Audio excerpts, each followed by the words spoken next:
Mga bro, usapang seryoso na naman tayo ngayon. Eto na, Defense Secretary Gilberto Teodoro mismo ang nag-confirm sa Senate Committee on Finance na sa kasalukuyan, 33% lang ng small arms ammunition ng AFP ang kayang e-supply ng government arsenal. Medyo nakakabahala, di ba? At bakit nga ba ganito? Mga bro, isa sa mga pangunahing dahilan ay ang shortages sa imported materials tulad ng chemicals at finished products dahil sa ongoing conflict sa Ukraine. Tapos, dagdagan mo pa ng manpower issues sa production facility, kaya naman bumaba talaga ang output ng arsenal natin. Pero syempre, hindi basta-basta sumusuko ang ating gobyerno.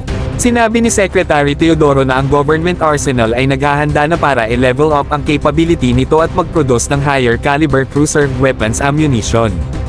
Alam nyo na mga bro, hindi lang small arms ang kailangan ng ating mga sundalo.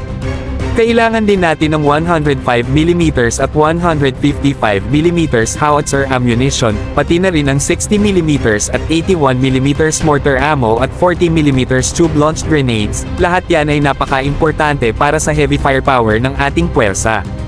Ang problema mga bro, global shortage na talaga ngayon ng mga ammunition na yan. Kaya hindi lang tayo ang hirap na hirap kumuha ng supply. Pero huwag tayong mag-alala mga bro, dahil inaaksyonan na ito ni Secretary Teodoro. Sabi nga niya, kailangang ayusin natin ang funding at resources para sa government arsenal. Sa totoo lang, mabigat din na binawasan pa ang budget ng DND para sa FY 2025, kaya naman matindi ang appeal ni Secretary Teodoro na ibalik o bawasan yung cut sa budget ng government arsenal. Kung tutusin mga bro, napaka-strategic ng mga hakbang na ginagawa ng gobyerno. Mag-i-invest tayo sa sarili nating production para hindi tayo umaasa sa ibang bansa pagdating sa bala at armas.